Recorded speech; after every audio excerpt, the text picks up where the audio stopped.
Okay, this is how to layer imagery in Photoshop and place them underneath this border here. The concept is that we've made use of these three images. Okay, the one of your house, the one of your street, and the one of your postcode view. Okay, so what we've done here is traced the images. We've added symbols and patterns to make these places relevant to us, our map of experience. And we've done three images, three A4 images, which have allowed us to identify spaces and areas around the place where we live, and what they mean to us, what we know about these places. That in a variety of ways, but we'll just go with the obvious easy one, which is File, Open. We will select the images that we have.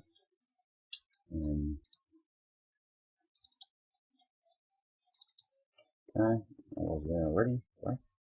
So that one, so my postcode, and my street view. Okay, so opening those three, and I've labeled them in a way that we can make use of them later.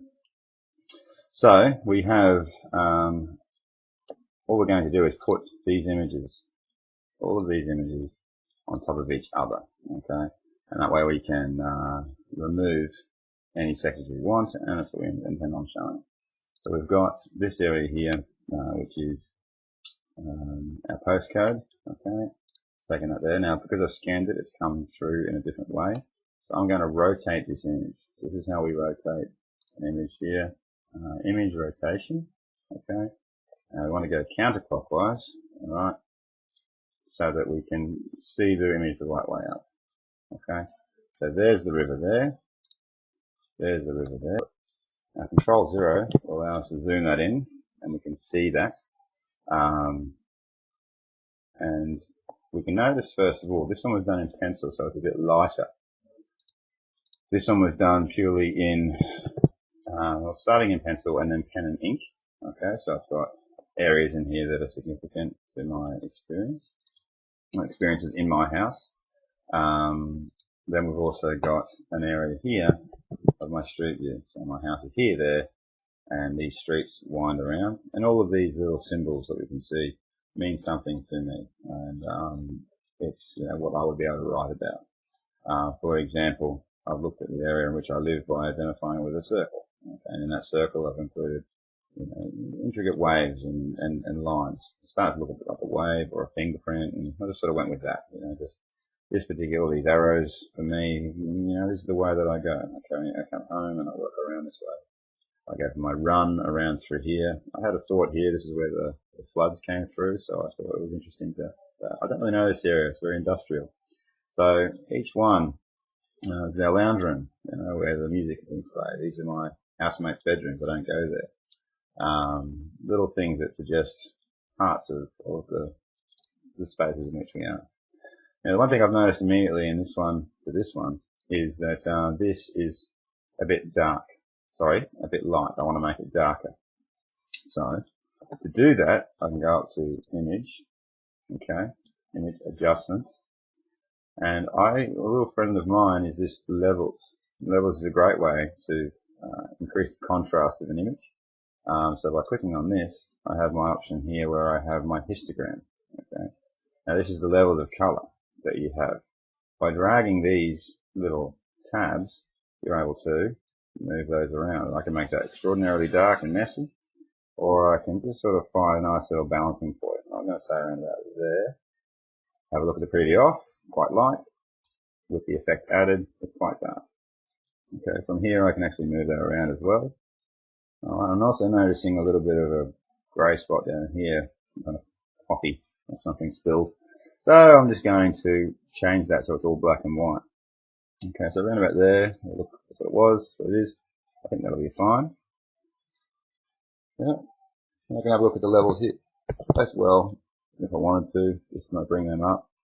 I usually start around the bottom of this mountain at a little bit of a point. There's a bit of a blue here, this is some marks from the scanner. This one here, once again, marks on the scanner over here. So I'm just going to bring those up, make those nice and dark. Even though make that a little bit darker from about there. Still give the idea that it's been hand drawn. Right? What it was and what it is, it makes the black intense. So we can have a look at those sort of areas there. Now I want to get rid of some of this little blue bit, this bit here, it's a messy scanner.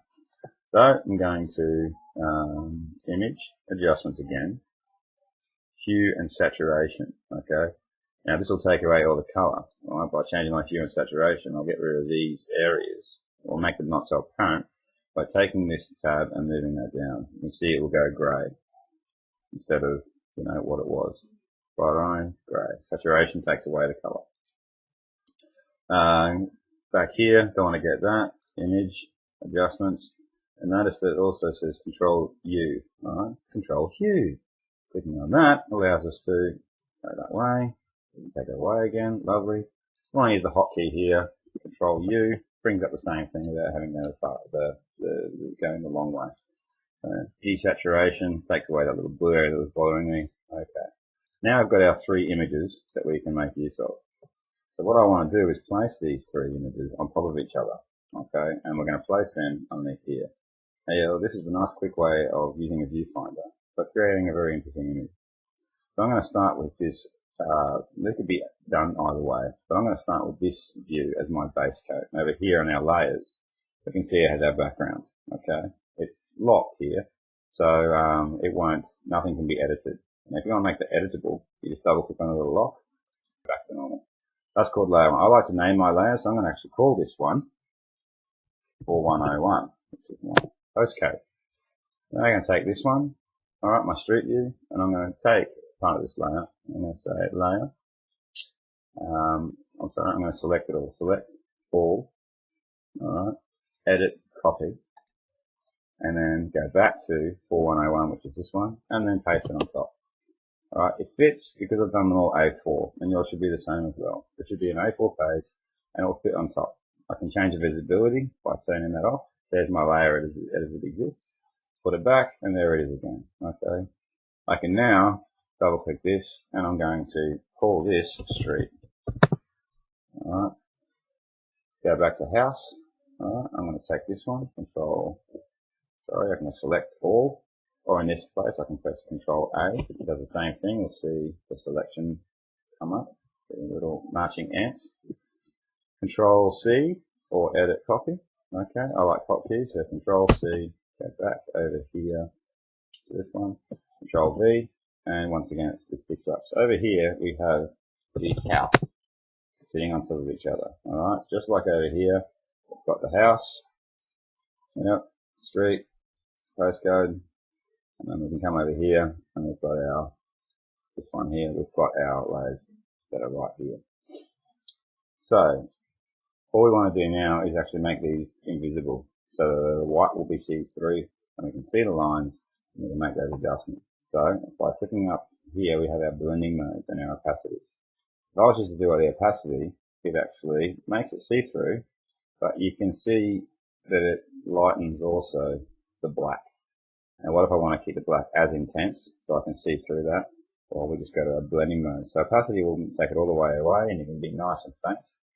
Or we can drag it up and we can combine that in a minute as well if we want. For the moment, I just want to see this through that. So I go to normal. I'm going to go to multiply. That's the cleanest one that we can use. Multiply. And you'll see now that it's very, very busy.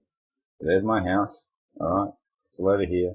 But my house is actually on top of another drawing. Alright. Now I can click on I'm going to turn that off just to keep things clean for a bit. I'm going to go to my street view. Alright, same thing, that one. Click on multiply, and we'll see there it is there. Alright, and I can click this one, house back on. Now you have this garbage of a mess. But it's quite interesting if we really isolate it.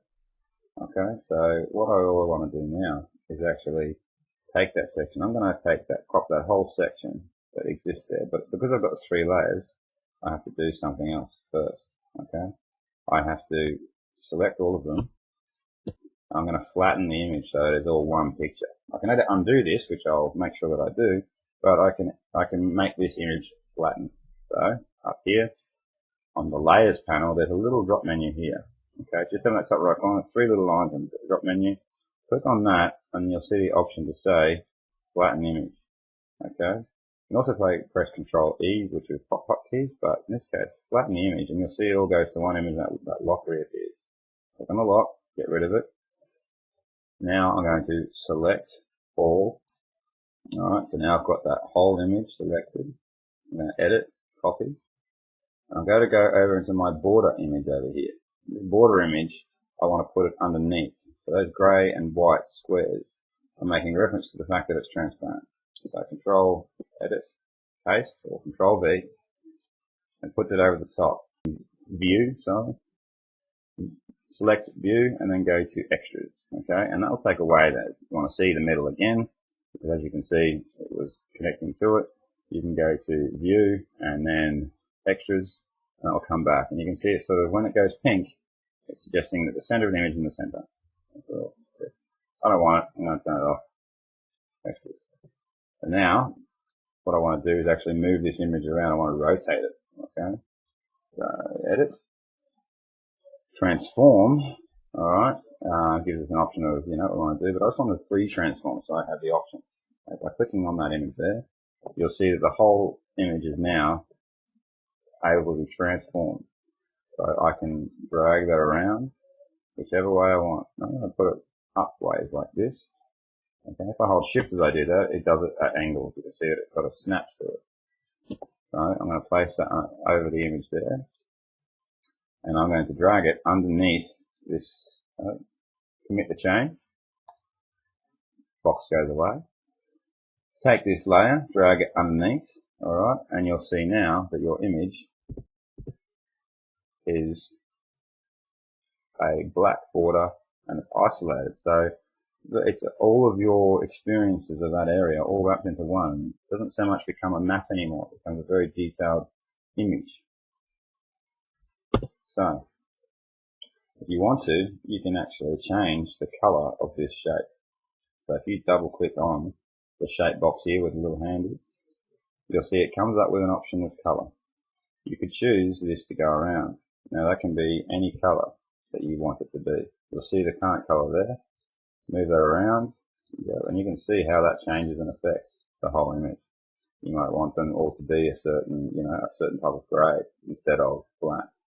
Okay. And that will print the color you wish. I prefer the black because it's black and white, but it gives us that option anyway.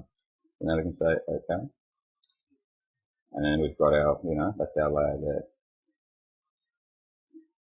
Okay, so after we've done that imagery that we look at this, you may find that a little bit busy, and yours may or may not be, but it's about looking beyond that, seeing what else you can do.